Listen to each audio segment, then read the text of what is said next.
Okay,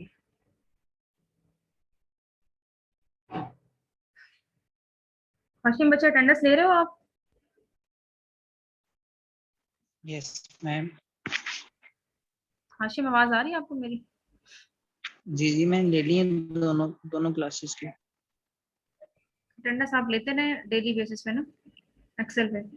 okay ठीक okay है, ma'am. Weekly अभी मैं आपसे क्लास के बाद या जुम्मे के बाद जब आप बिजी होते हैं तो एक्सेल की शीट बना के जितने हमारे लेक्चर हो चुके हैं दोनों सब्जेक्ट्स के वो आप मुझे कंबाइन एक सेंड कर देना, ठीक है? मैम ओके, एक के दो हैं, एक का एक हुआ है वो फिर मैं समझा दूँ। हाँ, बस जो जो मिसिंग है ना वो डेट आपने मेंशन कर दी है, और वो हम इंशाल्लाह नेक्स्ट वीक वेडनेसडे को हमारा लेक्चर होगा वो, ठीक है?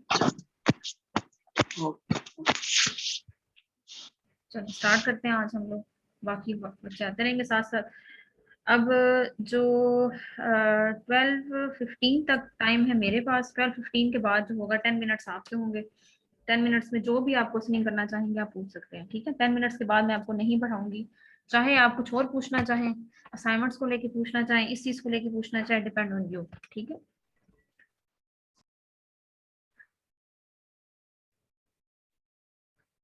सबसे पहले मैं आपसे शेयर अगेन कर रही हूँ आपका जो आपकी कैंपस की तरफ से जो कैलेंडर मेंशन है, ठीक है?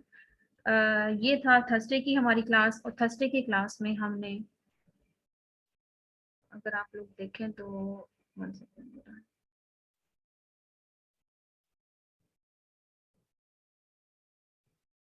स्क्रीन शो हो रही है आपको?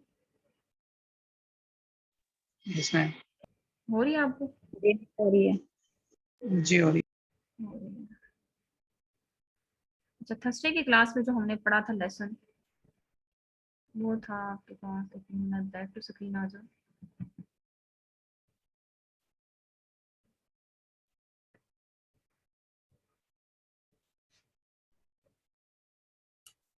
अनिका बाबर आपके पास नहीं आ रही है।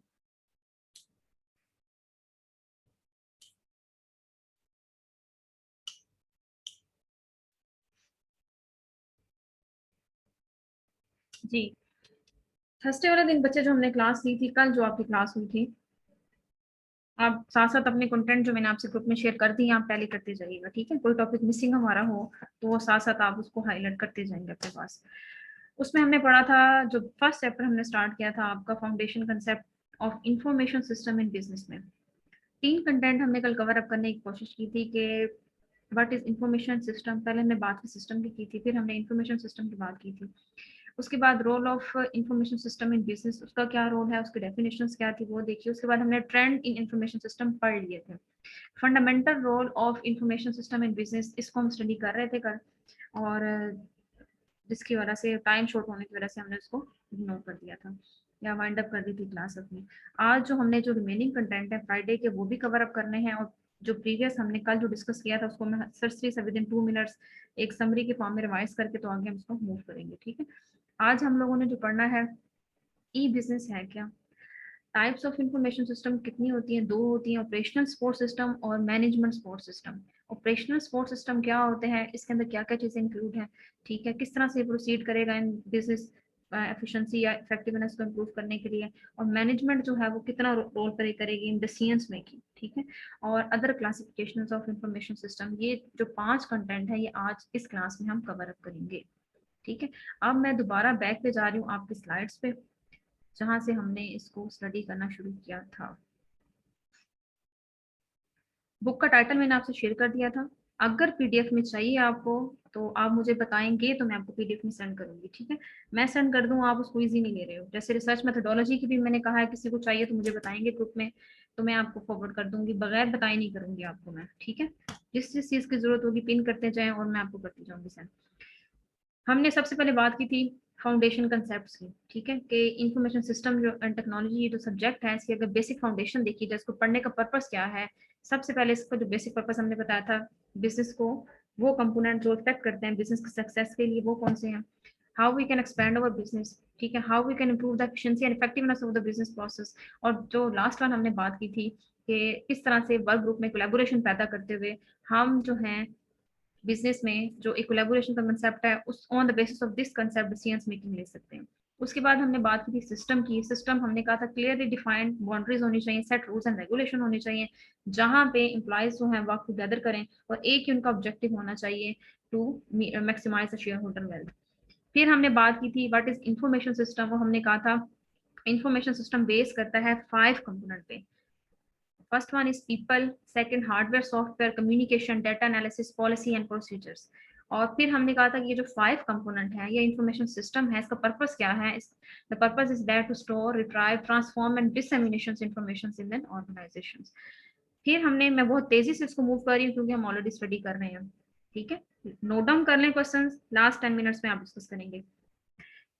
इंफॉर्मेशन टेक्नोलॉजी की हमने बात की थी, इंफॉर्मेशन टेक्नोलॉजी किस पर्पस के लिए यूज होती है, ठीक है, किस तरह से हम अपनी इंफॉर्मेशन को डिलीवर कर सकते हैं, whether it would be paper based और विदाउट पेपर, ठीक है, शॉर्ट फॉर्म, कौन कौन से टूल्स एंड टेक्निक्स यूज करेंगे फॉर कम्युनिकेशंस, ठीक है, hardware software networking data management.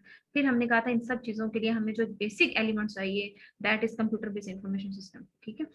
उसके बाद हमने बात की थी कि बिजनेस प्रोफेशनल जो होते हैं उनको किन किन चीज़ों का पता होना चाहिए, ठीक है, एक जो इफेक्टिव या एफिशिएंट बिजनेस प्रोफेशनल्स होता है उनमें कौन कौन सी क्वालिटीज और भी होनी है। चाहिए, ठीक है। और उसमें हमने 5 क्वालिटीज के बारे में वन बाय वन डिस्कस किया था। उसको फाउंडेशन कंसेप्ट को पता होना चाहिए कि बेसिक्स को किस प्रोजेक्ट्स पे काम कर रहा है, ठीक है, प्रोफेशनल किस किस पर्पस के लिए उसको हायर किया गया। उसके बाद हमने कहा था उसको आईटी की इंफॉर्मेशन टेक्नोलॉजी लेटेस्ट उस प्रोडक्ट से रिलेटेड जितनी होंगी वो, जैसे हमने अपनी बात की थी फाइनेंशियल रिपोर्ट्स की, कौन सी कंपनी किस में इन्वेस्टमेंट ज्यादा हो रही है, किस में stock prices ups and down हो रही है। इस थर्ड में हमने डिस्कस की थी बिजनेस एप्लीकेशंस के बारे में कि उसका वो जो एक उसका फाउंडेशन है, ये इंफॉर्मेशन टेक्नोलॉजी है, उसका बिजनेस के ऊपर क्या इम्प्लीमेंटेशन है। फिर हमने डेवलपमेंट प्रोसेस के बारे में बताया, और फिर हमने मैनेजमेंट चैलेंजेस, मैनेजमेंट को कौन कौन से चैलेंजेस फेस करने पड़ते हैं for that implementation, the suggestions of the professional, ठीक है, जो प्रोफेशनल की तरफ से सजेशन दी जाती हैं उसके ऊपर, ठीक है। उसके बाद हमने कहा था fundamental role of information system in business. हमने कहा था कि 3 उसके फंडामेंटल रोल है, अगर हम उसकी बात करें तो the first one is that वो सपोर्ट करता है, स्ट्रेटजी बिल्टअप करता है कि how we can compete our competitors, ठीक है, how you can gain the advantage, ठीक है, as compare to our competitor. और किस तरह से ये जो स्पोर्ट है, ये जो स्ट्रेटजीज हैं, किस तरह से इफेक्ट करती हैं डिसीजंस मेकिंग में बिजनेस में, और किस तरह से प्रोसीड करना है बिजनेस के प्रोसेस को इन ऑपरेशंस के अंदर। ये बेसिक जो है फंडामेंटल रोल है इंफॉर्मेशन सिस्टम का इन बिजनेस में। जिस तरह से हमने लास्ट फर्स्ट डेफिनेशन हमने पढ़ी थी और हमने कहा था कि on the basis of 5 component information system जो है the purpose is that storage and decision making, retrieve data, ये 4-5 चीजें थी जिस पे ज्यादा फोकस किया गया था। उसके बाद हमने बात की थी ट्रेंड इन इंफॉर्मेशन सिस्टम। ट्रेंड में मैंने बताया था कि ये टाइम पीरियड था, इलेक्ट्रॉनिक बिजनेस एंड कॉमर्स 19 से 1920 में है, 2000 में आया। पर्पस इसका क्या था? इंटरनेट बेस, आपको इंटरनेट बेस्ड ई बिजनेस और ई कॉमर्स सिस्टम्स के बारे में डील किया था, जो जिनके बारे में इन डेप्थ हम स्टडी आज के लेक्चर में करेंगे। स्ट्रेटजीज बनाई जाए जो कि सपोर्ट करती हैं, ठीक है, हमारे यूजर कंप्यूटर सिस्टम्स को, एग्जेक्टिव इंफॉर्मेशन सिस्टम को, एक्सपर्ट को, स्ट्रेटजी इंफॉर्मेशन सिस्टम्स को, ठीक है। स्ट्रेटजीज के अंदर क्या क्या चीजें शामिल है आपको बस इनके जस्ट नेम पता होने चाहिए, इन डेप्थ इसमें नहीं जाना आपने, ठीक है। डिसीजन स्पॉट में 1917 से 1918 के दरमियान में डिसीजन स्पॉट की जो है इन्वेंट हुआ, ये ट्रेंड इस तरफ मूव हुआ इनका इंफॉर्मेशन सिस्टम का। इसका पर्पस था कि किस तरह से सिस्टम को सपोर्ट करने के लिए डिसीजन लिए जाते हैं। एडहॉक सपोर्ट का एक वर्ड यहाँ पे यूज हुआ, एडहॉक सपोर्ट है क्या, हम आज इसको भी डिस्कस करेंगे क्योंकि इसका इंटरलिंक जो है हमारी आज की क्लास के साथ है। उसके बाद मैनेजमेंट रिपोर्टिंग के बारे में हमने पढ़ा था 1960 और 1917 के बारे में। 1970 इसमें ये बताया जाना है कि किस तरह से जो मैनेजमेंट की रिपोर्ट्स है ना और जो इंफॉर्मेशन है वो सपोर्ट करती हैं डिसीजन मेकिंग में। उसके बाद डाटा प्रोसेसिंग जो वेबसाइट्स अवेलेबल थी 1950 से 16 के एरा में आई, और इनका पर्पस था कि किस तरह से ट्रांजेक्शन्स को प्रोसीड किया जा सकता है, किस तरह से इनका रिकॉर्ड, बुक कीपिंग रिकॉर्ड बनाया जा सकता है, और ट्रेडिशनल अकाउंटिंग जो एप्लीकेशन है ना, जिस तरह से हम अकाउंटिंग फाइनेंशियल रिपोर्ट्स में पढ़ते हैं, उस पर इम्प्लीमेंट किया जा सकता है, ठीक है। ये बेसिक जो ट्रेंड है इंफॉर्मेशन सिस्टम का वो बता रहे हैं कि किस किस एरा में किस किस तरफ मूव हुआ और इनका बेसिक पर्पस क्या था। इनके नेम से ही आपको आई थिंक सो क्लैरिफाई हो जाना चाहिए। उसके बाद हम लोग आगे मूव कर रहे थे, जो आज हमारा बेसिक जहां से हमारा लेक्चर स्टार्ट है। बाकी जो प्रीवियस था वो कल हमारा डिस्कस हो चुका था इन डिटेल में, सिर्फ मैंने ओवरव्यू दिया आपको। What is E business? ठीक है, अगर हम लोग ई बिजनेस की बात करें या आप में से कोई बच्चा इसमें कंट्रीब्यूट करना चाहे, कहाँ तक समझ है आपको, what is E business? Anyone, कोई भी? मैम ये जो Amazon है, Daraz.pk, ये सब ई बिजनेस ही है। ई बिजनेस ही है। अगर इसको वन लाइन में रेगुलेट करें तो क्या कहेंगे आप? Online business. Online business, When you do business through internet। Any business through internet, बिल्कुल। अच्छा, इसको सिंपल आप ये भी कह सकते हैं, एक ऐसी company that does all and most of its transaction through internet, जिसकी तमाम के तमाम ये ज्यादातर ट्रांजैक्शन थ्रू इंटरनेट हो, ठीक है, वो ई बिजनेस है। ई बिजनेस में जो टेक्नोलॉजीज यूज होती हैं वो business process, electronic commerce, collaborations within the company, collaborations with customers, suppliers and other business stakeholders। आम रूटीन के डेली बिजनेस है उनका प्रोसेस और ई बिजनेस में फर्क होगा, ठीक है। ई बिजनेस में क्या होगा कि टोटली फोकस किया जाएगा इलेक्ट्रॉनिक कॉमर्स के ऊपर, इलेक्ट्रॉनिक चैनल्स के ऊपर, इंटरनेट के थ्रू, कम्युनिकेशंस के थ्रू, ईमेल के थ्रू, ऑनलाइन पोर्टल्स के थ्रू, ठीक है। और उसके बाद इसमें जो मेजर फोकस जिसके थ्रू ये ई बिजनेस सक्सेसफुल होता है, that was the collaborations of the management of the group, ठीक है। कि कंपनी के जो एम्प्लॉयज होंगे ऑनलाइन भी, ई बिजनेस में भी आपको कंपनीज के एम्प्लॉयज चाहिए होते हैं जो आपकी प्रोडक्ट की डेवलपमेंट के लिए, आपके प्रोडक्ट की सेल्स में हेल्पफुल साबित होते हैं, ठीक है।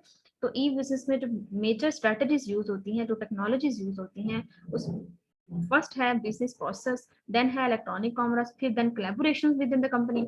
और फिर कोलैबोरेशंस करने के साथ साथ एक तो डिपार्टमेंटल वाइज कोलैबोरेशन होनी चाहिए और एम्प्लॉयज वाइज कोलैबोरेशन होनी चाहिए, और दूसरी जो कोलैबोरेशन होनी चाहिए विद योर सप्लायर्स, ठीक है, with your customers, with your stakeholders. Business stakeholders आएंगे थर्ड वन पॉइंट में, collaboration within the company में। लेकिन जब फोर्थ वन अगर हम बात करें तो खाली स्टेक होल्डर्स की या शेयर होल्डर्स की बात नहीं हो रही यहाँ पे जो अदर आपके जो अल्टीमेट आपका गोल है कि आपने वो प्रोडक्ट है ultimate in the hand of customers पहुंचानी है, तो उनके दरमियान में भी आपकी कोलैबोरेशन होनी चाहिए। ये ना हो, क्योंकि लाइव जब आप चीजें परचेज करते हैं आप देखते हैं चीजों को ओके कर लेते हैं, तो अगर ऑनलाइन में कस्टमर्स को, जैसे अक्सर ये दराज पे देखो चीजें मंगवाओ, प्रोडक्ट कुछ और होती है, स्पेसिफिकेशन कुछ और होती है, अक्सर ये इशू आ रहा था अभी लास्ट 2 इयर्स में, जबकि जो चीजें हम उसको ओपन करते हैं चीजें टोटली इसके अपोजिट होती हैं, ठीक है। तो इस तरह की जो है कोलैबोरेशन, ये टोटली डील होती है ई कॉमर्स के अंदर, ठीक है। और इसका बेसिक पर्पस क्या होता है कि ऑनलाइन एक्सचेंज ऑफ वैल्यू, ठीक है, कि वैल्यूज को ऑनलाइन एक्सचेंज किया जाए। कस्टमर्स के लिए वैल्यू क्या होगी, उसकी प्रोडक्ट, और जो ई बिजनेस है, ऑनर्स हैं, स्टेक होल्डर्स हैं, उनकी जो एक्सचेंज होगी या वैल्यू होगी वो क्या होगी, मनी, ठीक है, इसको एक्सचेंज करेंगे। अच्छा, ये ई बिजनेस जो है ये किस तरह से यूज होता है, ठीक है। सबसे पहले वो डायग्राम पे फोकस करें, द इंटरनेट का वर्ड यूज हुआ है। अच्छा, इंटरनेट में सबसे पहले जो आप फॉर एग्जांपल खुद को ज्यूम करते हुए इस डायग्राम को देखें कि अगर आपने कोई प्रोडक्ट आपने सप्लायर से उठाई, ठीक है, जो आपके पार्टनर्स हैं जो मैम प्रोडक्ट को प्रोड्यूस कर रहे हैं, जी जी जी जी, मैम जाना ऑनलाइन होके सो गया। जियाउर रहमान, मैं जगा लेती हूँ बेटा, लास्ट 10 मिनट्स जी मैम। आपके, मैं जगा लूंगी इसको। मैं आपकी क्लास ले रहा हूँ, मैं आपकी। ओके, पार्टनर्स हैं, आपने प्रोडक्ट डिपार्टमेंट से, प्रोडक्शन डिपार्टमेंट से आपने प्रोडक्ट उठा ली, ठीक है। उठाने के बाद आपने सप्लाई चेन मैनेजमेंट के थ्रू, और जो भी ऑनलाइन आपकी प्रोक्यूटमेंट है, क्योंकि ई बिजनेस है, प्रोक्यूटमेंट भी, हायरिंग भी, डिस्ट्रीब्यूशन, ईच एंड एवरीथिंग आपकी ऑनलाइन होगी, ठीक है। तो उसके लिए कम्युनिकेशन चैनल्स बना दिए जाते हैं। यहाँ पे प्रोक्यूटमेंट का मतलब है हायरिंग, ठीक है, स्टेक होल्डर्स की शेयर्स की। डिस्ट्रीब्यूशन का मतलब है प्रोडक्ट को वन चैनल से दूसरे चैनल तक प्रमोट करना या अल्टीमेट कस्टमर तक पहुंचाना। लॉजिस्टिक डिपार्टमेंट जो होता है ना, ये समझने वाली बात है कि लॉजिस्टिक डिपार्टमेंट है और किस काम के लिए यूज होता है। लॉजिस्टिक डिपार्टमेंट जस्ट लाइक जैसे फिजिकल बिजनेस होते हैं, उसमें क्या होता है कि आपने एक वेयर हाउस बनाया होता है जहां पे आप अपनी प्रोडक्शन को या जो आपके आइटम्स हैं उसको स्टोरेज देते हैं। इसी तरह से जो ऑनलाइन बिजनेस है ना, वो भी बेशक ऑनलाइन मतलब ये नहीं होता कि आपने कोई वेयर हाउस नहीं बनाए होते। तो लॉजिस्टिक डिपार्टमेंट जो होता है ना, उसका पर्पस क्या होता है, ऑर्गेनाइज करना स्टोरेज को और डिस्ट्रीब्यूशन करना गुड्स की, और इस बात की इंश्योरेंस देना कि राइट प्रोडक्ट जो है वो राइट पर्सन या राइट कस्टमर तक डिलीवर हो चुकी है एट अ गुड कॉस्ट, ठीक है, जो आपके दरमियान में डिसाइडेड थी। ये इसका पर्पस होता है लॉजिस्टिक डिपार्टमेंट का। तो बेसिक पर्पस इसका अगर हम सिनेरियो देखें, फिजिकल बिजनेस की तरह ही है, आम बिजनेस जिस तरह से हमारे चल रहे होते हैं, बस इसमें एक चीज मजीद ऐड हो जाती है, दैट इज ऑनलाइन। ऑनलाइन का वर्ड यूज जब होता है बाय इंटरनेट, तो इसकी सिनेरियो चेंज हो जाता है। उसके बाद थ्रू इंटरनेट के थ्रू आप क्या कर सकते हैं, इंजीनियरिंग एंड रिसर्च करते हैं, मैन्युफैक्चरिंग एंड प्रोडक्शंस भी आपकी इसी थ्रू होती है, और अकाउंटिंग एंड फाइनेंस, ये तीनों सप्लाई चेन मैनेजमेंट के अंदर आते हैं। फिर अल्टीमेट जो उसका पर्पस क्या होता है, मार्केटिंग करना, कस्टमर सर्विसेज प्रोवाइड करना और सेल को प्रमोट करना। और जब ये सारा का सारा कुछ प्रमोट हो जाता है तो कंज्यूमर के पास आप उसकी एक्चुअल प्रोडक्ट पहुंचा देते हैं, ठीक है। ये एक प्रोसेस है जस्ट लाइक अदर बिजनेसेस। बस एक चीज आप इसमें, जब ई बिजनेस का वर्ड आ गया है, आप जैसे फिजिकल बिजनेस में डीलिंग कर रहे होते हैं, प्रोडक्शन से अल्टीमेट वहां तक वेयर हाउसिंग के जरिए, सेम एज इट इज इसमें है, ठीक है। उसके बाद हम लोग बात करते हैं कि ये वर्क किस तरह से करता है, ठीक है। अब अगर आप लोग यहाँ पे बात करें री इंजीनियरिंग की, फर्स्ट वन, री इंजीनियरिंग का मतलब क्या है? री इंजीनियरिंग, इंजीनियरिंग मीन डिजाइन करना, री इंजीनियरिंग का मतलब है रीडिजाइन करना बिजनेस प्रोसेस को। जो आपका रेगुलर बिजनेस चल रहा है उसको रीडिजाइन करना, किस टर्म में, कि जो आपके पहले सिस्टम बना हुआ उसको चेंज करना, ठीक है। पहले आपका फिजिकल सिस्टम था, अब आपने ऑनलाइन करना है। उसके बाद जो ऑर्गेनाइजेशन का स्ट्रक्चर है उसको चेंज करना। पहले आपको एक ऑफिस चाहिए था, एक फैक्ट्री चाहिए थी, जहां पे आपके एम्प्लॉयज वर्क करें, डीलिंग हो, ईच एंड एवरीथिंग, वो जो एक एक्सपेंस एक्स्ट्रा बेयर करते थे उनसे बचने के लिए आप एक अलग से सिस्टम बनाते हैं, ऑर्गेनाइजेशनल सिस्टम, जो कि ऑनलाइन बेस्ड वर्क करता है घर बैठे हुए, ठीक है। उसके बाद नेक्स्ट वन जो होता है, इसका पर्पस क्या है? ई बिजनेस का पर्पस क्या है कि अचीव किया जाए dramatic improvement in the business performance, के बिजनेस परफॉर्मेंस जो हम रेगुलर कर रहे हैं और जो ऑनलाइन कर रहे हैं, दोनों में डिफरेंस क्या है? अगर दोनों में डिफरेंस है तो ई बिजनेस करने का कोई फायदा नहीं, ठीक है। एक तो फायदा इंटरनेशनल मार्केट को टारगेट किया जाए, ठीक है, बिजनेस परफॉर्मेंस को इम्प्रूव किया जाए, और not only in the within the organisation, within the country, बल्कि इंटरनेशनल लेवल पे अपने प्रोडक्ट को प्रमोट किया जाए। ये इसका बेसिक पर्पस है। उसके बाद है enterprise collaboration system. Physical work में कोलैबोरेशन सिस्टम होता है, बट ई बिजनेस में collaboration system as compare to physical ज्यादा होता है। जब हम डिबेट पे जाते हैं इसकी दोनों की, तो फिर हमें पता चलता है कि फिजिकल वाले कहते हैं फिजिकल जो बिजनेस है वो ज्यादा अच्छा है, उसमें कोलैबोरेशन होती है as compare to e business. E business वही सक्सेसफुल है जहां पे कोलैबोरेशन सिस्टम स्ट्रांग होगा, ठीक है। तो एक जो बेसिक वजह क्या है कि कम्युनिकेशन सपोर्ट होनी चाहिए, कोऑर्डिनेशन होनी चाहिए विद इन द एम्प्लॉयज और टीम वर्क के दरमियान में, ठीक है। और ये टोटली जो ई बिजनेस है ये यूज होता है on the basis of electronics, ठीक है, इलेक्ट्रॉनिक कॉमर्स। इसी के थ्रू बाइंग होती है, सेलिंग होती है, marketing services, product, each and everything. जो मार्केटिंग के हमने एलिमेंट्स पढ़े थे, अगर हम उसको ई बिजनेस से, ई कॉमर्स से लिंक कर दें तो हम कहेंगे ई बिजनेस है, ठीक है। तो ई बिजनेस का टोटली जो डिपेंड है वो किस पे होता है? इलेक्ट्रॉनिक कॉमर्स पे। उसके बाद अगर हम लोग नेक्स्ट मूव करते हैं, तो types of information system. Types of information system दो तरह की होती है, एक है ऑपरेट सपोर्ट सिस्टम और एक होती है मैनेजमेंट सपोर्ट सिस्टम। ऑपरेट का वर्ड, ऑपरेशन सपोर्ट सिस्टम जो है, इसका जो लिंक है सिर्फ और सिर्फ आपकी ऑपरेशन प्रोडक्ट्स के साथ है, ठीक है। प्रोडक्ट को वन प्लेस से अल्टीमेट सेकंड प्लेस या last at the end user customer तक पहुंचाने तक जितने भी आपने काम किए हैं, ऑपरेशन ऑपरेट किए हैं, वो सारे के सारे आ जाते हैं ऑपरेशनल सपोर्ट सिस्टम में। और मैनेजमेंट सपोर्ट सिस्टम का मतलब होता है जब आपने वहां तक पहुंचाना है, तो जब आपने ऑपरेशन का मतलब है काम, ठीक है, जितने आपने किए हैं, जब फाइनल डेस्टिनेशन पे पहुंच गई कि अब ये फाइनल प्रोडक्ट है, अब इस फाइनल प्रोडक्ट को कस्टमर तक पहुंचाना है हमने, तो जब वो प्रोडक्ट बन के आपके सामने आ जाती है, जो डिस्प्ले इसका होता है ना, जो रिपोर्ट शो कर रही है कि इसके अंदर ये इंग्रेडिएंट है, ये प्रोडक्ट की स्पेसिफिकेशन है, अब इसको किस तरह से हमने शो ऑफ करना है कस्टमर के सामने या अपनी ऑनलाइन पोर्टल के ऊपर, तो उसके बाद जो काम, वो जो डिसीजन लिया जाता है ना, वो सारा रहता है मैनेजमेंट सपोर्ट सिस्टम में। ऑपरेशनल सपोर्ट सिस्टम, अभी जो 3 कंटेंट है इनको अभी इस एट दैट पॉइंट में स्किप कर रही हूँ, आगे हम इसको डिटेल में अभी डिस्कस करने वाले हैं। अब यहाँ पे पर्पस ऑफ इंफॉर्मेशन सिस्टम की बात करें, दो थे जिस तरह से मैंने आपसे कहा था, टाइप्स दो हैं, और पर्पस जो है इसका वो भी दो आगे फर्दर उन्होंने इलेबोरेट किया हुआ है। पर्पस और टाइप्स में no more difference. Operational support system है और मैनेजमेंट सपोर्ट सिस्टम है। Operational support system means support करना बिजनेस ऑपरेशंस को, और मैनेजमेंट सपोर्ट सिस्टम का मतलब है support to managerial decisions making, के अल्टीमेट कस्टमर्स तक तो पहुंचानी है, लेकिन कस्टमर तक पहुंचाने का सोर्स क्या होगा, ठीक है, किस वे में पहुंचानी है, किस तरह से उनसे इंटरेक्ट करना है और किस तरह से इनको इन्फॉर्मेशन डिलीवर करनी है कि हमारे प्रोडक्ट में ये इन्फॉर्मेशन है। उसमें स्टार्टिंग पॉइंट आप देखें स्पेशलाइज्ड प्रोसेसिंग सिस्टम, और मैनेजमेंट सपोर्ट सिस्टम के अपोजिट साइड पे भी देखें तो उसमें स्पेशलाइज्ड सपोर्ट सिस्टम। ये वो एलिमेंट है कि दोनों टाइप्स में दो जो मेन पर्पस है उसकी, ये दोनों चीजें उसके अंदर होनी चाहिए।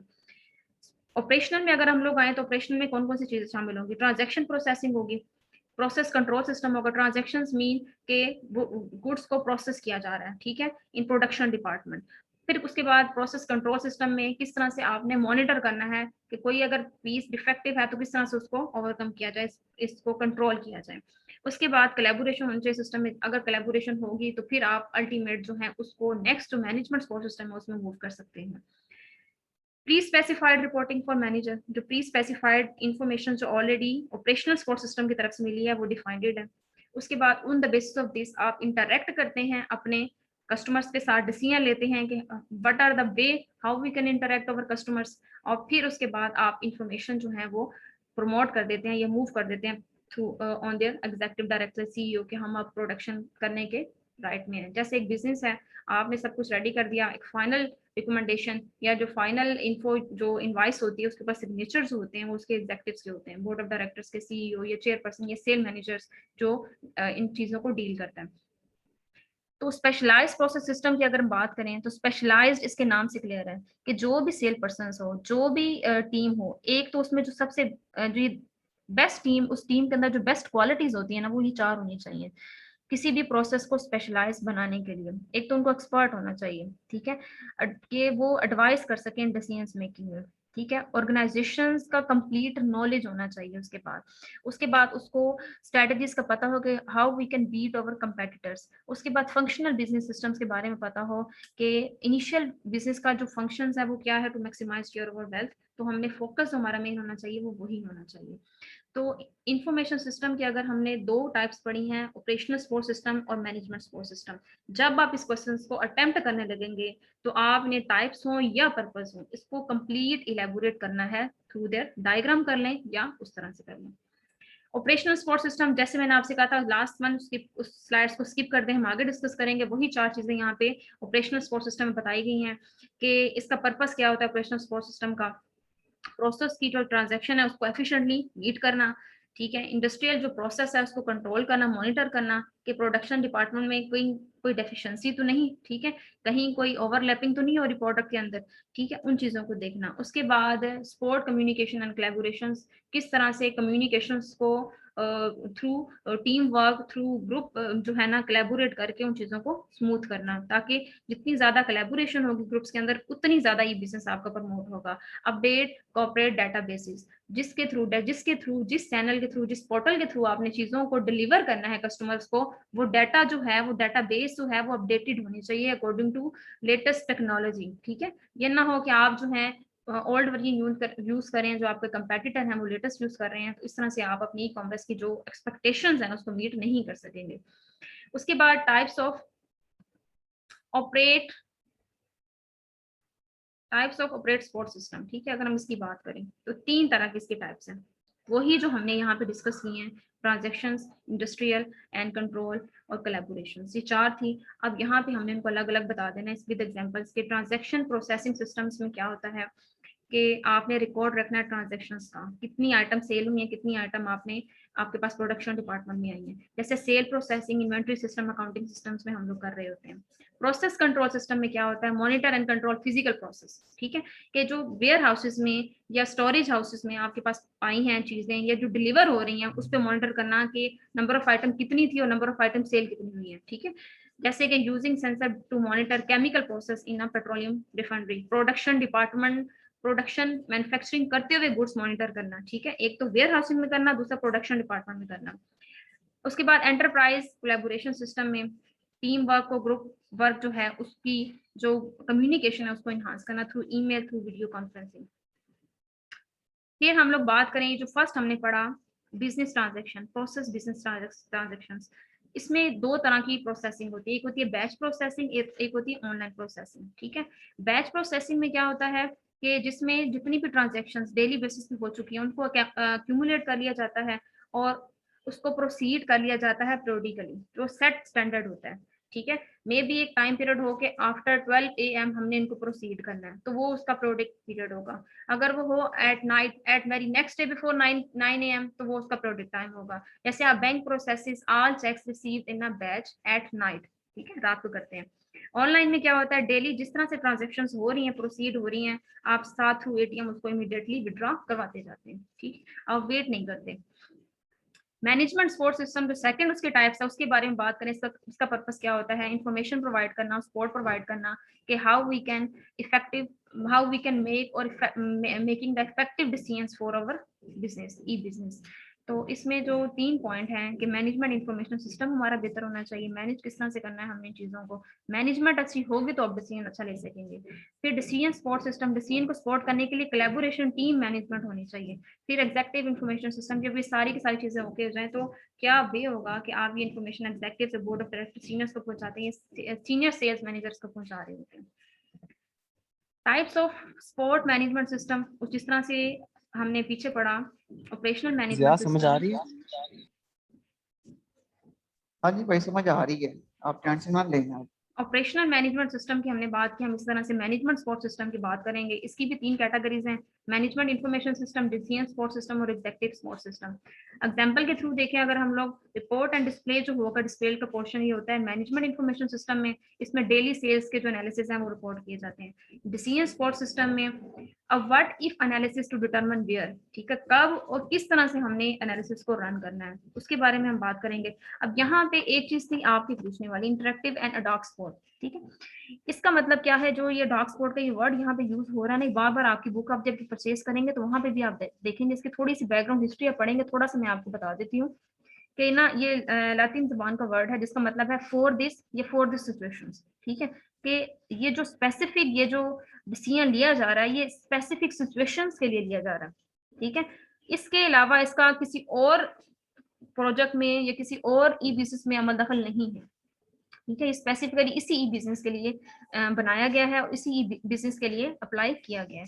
जैसे कि ये जो एनालिसिस बनाया गया, ये जो एनालिसिस हम कर रहे हैं, ये एनालिसिस जो हमने टाइम डिटरमिन किया हुआ, ये सिर्फ इसी बिजनेस के लिए है, ये नहीं कहा जा सकता कि एक दूसरा ई बिजनेस है उसमें भी ऐसा ही होता होगा, ठीक है।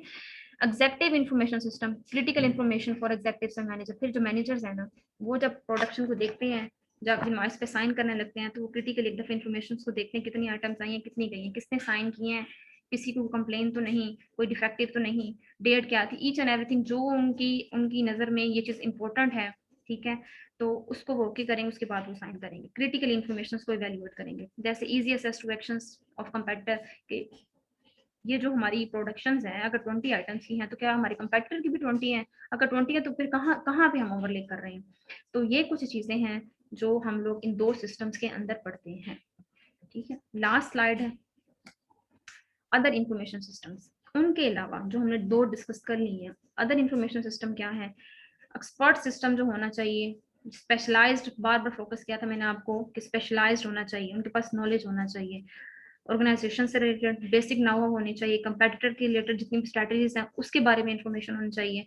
और उसके बाद फंक्शनल बिजनेस सिस्टम है कि वर्क जो बिजनेस है, ये बिजनेस है वो किस पर्पस के लिए वर्क कर रहा है, ठीक है। और जो उसमें 2 उसके टाइप्स हैं, ऑपरेशनल और मैनेजरियल एप्लीकेशन जो है, क्या उस पर इंप्लीमेंट हो रहा है, ठीक है। उसमें अकाउंटिंग, फाइनेंस और मार्केटिंग आपके तीनों शामिल है। यहाँ तक वाइंड अप है आज का लेक्चर आपका।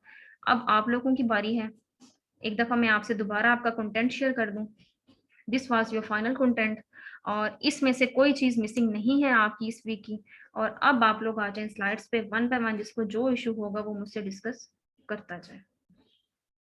जी बच्चों, पूरे 12:15 हो चुके हैं और 12:30 आपकी क्लास खत्म होगी। जी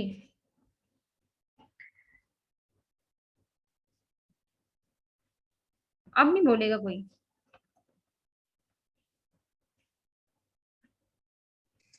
या कोई इशू है तो बता दो। अभी बता दो यार, फिर बाद में ना क्या। यार आप लोगों को ज्यादा मसला हो रहा है मुझे लग रहा है, आप खुद बता दो, आपको नहीं नहीं, ज्यादा मसला है तो मुझे बीच में क्यों लेके आ रहे हो? हर बच्चा सिर्फ अपने बारे में बात करेगा, कोई किसी के बारे में बात नहीं करेगा। मैम देख लें, आप ज्यादा बदतमीजी कर रहे हैं। स्टार्ट आपने लिया,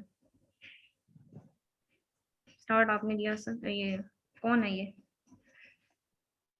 स्टार्ट आपने लिया है और मैम बाकी ये हसीब भाई हैं। नसीब। जी मुझे सिर्फ आप लेक्चर्स वाइज बताएं। गर्ल्स किसी को कोई इशू है यहाँ तक तो वो डिस्कस कर सकते हैं। मैम वो एक थी ना स्लाइड, वो जो जिसमें डायग्राम बनी हुई थी और काफी सारी कॉम्प्लिकेटेड सी थी, वो वाली स्लाइड जरा खोलिएगा। आज के लेक्चर में या कल वाले में? जी जी यार, आज के ये वाली नहीं मैम, इससे No, ऊपर ma'am. वाली, इसके पहले आती है। ये वाली Yes, ma'am. ये वाली। हाँ बिल्कुल पूछे। इसको थोड़ा सा मैम इसे थोड़ा ओवरव्यू सा दे नहीं, दें इसका। मैं दोबारा ओवरव्यू दे देती हूँ। इंफॉर्मेशन सिस्टम में हमने बात की थी, इंफॉर्मेशन सिस्टम की दो टाइप्स होती हैं, एक ऑपरेशनल सपोर्ट सिस्टम और एक management support system. Operational support system का पर्पस सिर्फ और सिर्फ है जो ऑपरेशन है ना बिजनेस के, जितने भी वर्क है बिजनेस का, प्रोडक्शन से लेके फाइनल गुड्स को फाइनल होने तक के जितने भी काम आएंगे ना, वो ऑपरेशनल सपोर्ट सिस्टम में आएंगे। उसमें नीचे उन्होंने 4 पॉइंट्स बताए हैं। स्पेशलाइज तो होना चाहिए, चाहे वो ऑपरेशन में हो चाहे वो मैनेजमेंट सपोर्ट सिस्टम में हो। ऑपरेशनल सपोर्ट सिस्टम का ये फर्स्ट पॉइंट आप देख रहे हैं, स्पेशलाइज प्रोसेसिंग सिस्टम। इसी तरह से मैनेजमेंट सपोर्ट सिस्टम में भी स्पेशलाइज प्रोसेसिंग सिस्टम है। दोनों के दोनों जो भी डिपार्टमेंट है, ये दो उनके टाइप्स है ना, उनमें एक तो एलिमेंट दोनों में एग्जिस्ट करना चाहिए कि वो स्पेशलाइज्ड। अब वो स्पेशलाइज किस सेंस में होने चाहिए? एक तो एक्सपर्ट होना चाहिए, वो एक्सपर्ट किसमें? एडवाइस टू डिसीजन मेकिंग, ठीक है, कि और इतना एक्सपर्ट होना चाहिए कि उसको हर चीज के बारे में नाउ हाउ है, वो डिसीजन मेकिंग में सपोर्ट कर रहा है, ये चीज राइट है, ये चीज रॉन्ग है, इसको एक्सचेंज करें या ये इंप्लीमेंट करें। दूसरा उसके पास होना चाहिए नॉलेज मैनेजमेंट सिस्टम, ठीक है, मैनेज ऑर्गेनाइजेशनल नॉलेज, के ऑर्गेनाइजेशन से रिलेटेड कंप्लीट नॉलेज होना चाहिए, कंप्लीट प्रोडक्शन से लेके अल्टीमेट कस्टमर तक पहुंचाने तक कौन कौन सी स्ट्रेटजीज यूज करनी है, किस तरह से करनी है, किस तरह से प्रोडक्शन को बेहतर बनाना है, ईच एंड एवरीथिंग। फिर उसके बाद स्ट्रेटजी इन्फॉर्मेशन सिस्टम। जब भी स्ट्रेटजी का वर्ड आए ना, तो आपका माइंड में एक चीज क्लिक कर जाए, कंपेटिटर से रिलेटेड बात हो रही है कि किस तरह से हमने कंपेटिटिव ये जो वीक पॉइंट है उससे बेनिफिट लेते हुए अपना जो बिजनेस है ना, ई बिजनेस, उसको प्रमोट करना है, उसको एफिशिएंटली वर्क एफिशिएंट बनाना है। और जो फोर्थ वन है last, functional business system. Functional business system में हमने बताना है कि बेसिक बिजनेस के फंक्शंस क्या है, बिजनेस क्या क्या काम करता है और किस किस तरह से करता है, ठीक है। अब एक तो इन चीजों में, चाहे वो सपोर्ट ऑफ बिजनेस ऑपरेशंस है या मैनेजमेंट सपोर्ट सिस्टम है, इन दोनों को स्पेशलाइज्ड होना चाहिए। उसके बाद जो बाकी 3 पॉइंट्स हैं, वो आप चाहे सेपरेटली एक्सप्लेन करें, डायग्राम के थ्रू एक्सप्लेन करें, यही चीज आगे हमारी स्लाइड में एक्सप्लेन हुई है। ऑपरेशनल सपोर्ट सिस्टम में जो पहला है, ट्रांजैक्शन प्रोसेसिंग सिस्टम के बारे में कंप्लीट आइडिया होना चाहिए। जो भी ऑपरेशनल सपोर्ट सिस्टम डिपार्टमेंट में एम्प्लॉय से स्टेक होल्डर वर्क कर रहे हैं, ठीक है, उनको प्रोसेस किस तरह से करना है ट्रांजैक्शंस को, वन डिपार्टमेंट से दूसरे डिपार्टमेंट में, बाय ईमेल करना है, बाय पोर्टल करना है, ठीक है, ईच एंड एवरीथिंग। ये स्टोरेज जो डिपार्टमेंट है उससे कॉन्टेक्ट करना है, कंप्लीट डिटेल ट्रांजैक्शंस अक्कर कहाँ से हुई, कैसे ऑर्डर डिस्प्ले हुआ, कैसे चीजों को डिलीवर करना है, कंप्लीट ट्रांजैक्शंस, ठीक है। Processing control system, storage devices जो बनाई हुई हैं या जो वेयर हाउसेस बनाए हैं जहाँ पे प्रोडक्शन स्टोर है, जहाँ से हमने ईमेल या डिस्पैच करनी होती है आइटम, उन पे कंप्लीट चेक एंड बैलेंस रखना, ठीक है, कि कितनी आइटम आई है और कितनी आइटम आगे हमने भेजनी है, ठीक है। वेदर जो था आपका जो इनवॉइस थी उसके अकॉर्डिंग ही गई है, उसको चेक एंड बैलेंस रखना, कंट्रोल करना। उसके बाद एंटरप्राइज कोलैबोरेशन सिस्टम, और उसके बाद जो मेजर मैंने एक चीज बताई थी दोनों में, एक तो स्पेशलाइज्ड प्रोसेसिंग और कोलैबोरेशन जो है वो दोनों में होनी चाहिए। कोलैबोरेशन मतलब टीम मैनेजमेंट। अगर टीम मैनेजमेंट नहीं होगी तो जहां आपका ऑर्डर 2 दिनों में पहुंचना 1 वीक में डिले हो रहा होगा, कस्टमर आपसे अनहैप्पी होगा और आपकी जो सप्लाई है प्रोडक्शन की या आपको जो बिजनेस है जिस काम के लिए है, वो आहिस्ता आहिस्ता डी वैल्यू होना शुरू हो जाएगा और उसकी एफिशिएंसी पे इफेक्ट होगा। मैनेजमेंट सपोर्ट सिस्टम की तरफ हम लोग आए तो इसमें सबसे पहले मैंने आपको बात की थी मैनेजमेंट इंफॉर्मेशन सिस्टम में pre specified reporting for managers, के जो ऑलरेडी ऑपरेशन में ये सारा के सारा कुछ काम हो चुका है, स्पेसिफाइड है ये काम इस तरह से हुआ है, उसको उसकी रिपोर्टिंग बनाना, उसको मैनेज करना इन्फॉर्मेशन को, ये ऑपरेशन डिपार्टमेंट से इंफॉर्मेशन आई है। फिर उसके बाद आपने on the basis of this decision लेना कि ये वाकई ही इतनी है, चेक एंड बैलेंस करना, जैसे कहते हैं ना रीचेकिंग करना, और उसके बाद ये सारी की सारी इंफॉर्मेशन डिलीवर कर देना एग्जेक्टिव्स को, और फिर executive on the basis of this final decision लेते हैं कि जी ये जो है हमारी तरफ से ओके, आप इसको डिस्पैच कर दें। क्लियर है? जी क्लियर है? Okay ma'am. ओके, इसके अलावा किसी को कोई मसला है तो पूछें। ये आप बुक परचेज कर लें, बुक परचेज कर लें, और बहुत ही सिंपल ये सब्जेक्ट है, कोई इतना टेक्निकल नहीं है ये समझने वाला कि आप जिसको कहें बहुत टेक्निकल है। क्या बुक का नेम बताइएगा? बुक का नेम मैंने आपको बेटा जी फर्स्ट स्लाइड में बता दिया था, मैंने स्लाइड्स भी ग्रुप में शेयर कर दी हुई हैं। This was management information system with MI source 2017 8th edition है इसका। James, Brien and Okay, George miss. का, ठीक है। ओके 20 स्लाइड्स हमारी ओके हो चुकी हैं। नेक्स्ट हम लोग जो है इंशाल्लाह थर्सडे को नेक्स्ट फर्दर इसको कंटिन्यू करेंगे। और किसी भी किस्म की कोई भी हो तो आप ये जो 10 मिनट आपके पास अभी भी 4 मिनट हैं, बट आपकी क्लास में किसी ने क्वेश्चंस नहीं पूछा, इस चीज को एड्रेस करते रहिएगा साथ साथ। मैं बार बार स्लाइड को पढ़ा के फोकस, चाहे ये क्लास हो चाहे कोई और है, आप लोग क्वेश्चन पूछते नहीं है और बाद में ये कहते हैं कि हमें यहाँ पे इशू आ रहा है। इशू तो बनेगा जब आप जो है क्वेश्चनिंग रेज नहीं करेंगे कि हमें यहाँ पे इशू है, ठीक है। तो अब मेरी तरफ से ओके है, मैं कोशिश कर रही हूँ। एक पॉइंट मुझसे अब डिस्कस तो करें कि हमें ये इशू आ रहा है, मेरी तरफ से नहीं होगा, फिर अगर दोबारा इशू आता है तो फिर इसका मतलब है आप में फॉल्ट है जो आप नहीं कर रहे हैं इस चीज को टेस्ट। मैम इशू यही था कि जैसे लास्ट टाइम 17 चैप्टर्स हम लोगों ने किए थे, इस बार भी ना करने पड़ जाए। बेटा जी जो तो कंटेंट मैंने आपके सामने शो कर दिया, मैंने इसलिए कंटेंट आपके सामने, मुझे समझ आ रही थी कि आप लोगों का क्या इशू था। बाकी टीचर्स का मुझे नहीं पता, मेरा फोकस होता है कि जो फाइनल टर्म में सिलेबस पूरा करवाना है, क्या तो बदतमीजी कर दी टीचर्स की जो है ना तरफ से बाकी कोई चीज ऐसी रहे ना कि बाद में ये आ जाए कि आपने कंटेंट को कंप्लीट नहीं किया। हमने एचएससी को भी फॉलो करना होता है, हमने आपकी जो मेन कैंपस है उसको भी फॉलो करना होता है, दोनों को मर्ज करके हमने जी मैम, कोशिश की बिल्कुल। कंटेंट बनाया जाता है। तो मैम अभी चिल्ला लगा रही है। हसीब बेटा जी बोलना नहीं, बोलना तो सिर्फ अपनी बारी पे बोलना है, ठीक है, ऐसे नहीं बोलना नहीं दरमियान में। मिस, वो आपको भी बताइए, जैसे लास्ट टाइम हुआ था, आपने बोला था सिर्फ कंसेप्ट और डेफिनेशंस हैं, लेकिन जब हम लोगों ने चैप्टर्स किए तो हमें पता चला इसमें काफी ज्यादा चीजें हैं जो हम लोगों ने की नहीं। अब देख, हम लोगों ने वो अब मुझे नहीं नहीं, प्रेजेंटेशन अब मैं आपको वही चीज कह रही हूँ। अब मैंने ये टॉपिक पढ़ा दिया ना आपको, बुक रिकमेंड कर दी है।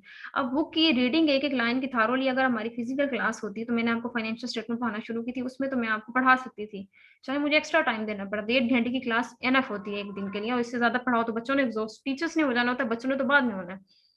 अब 45 मिनट्स की क्लास है।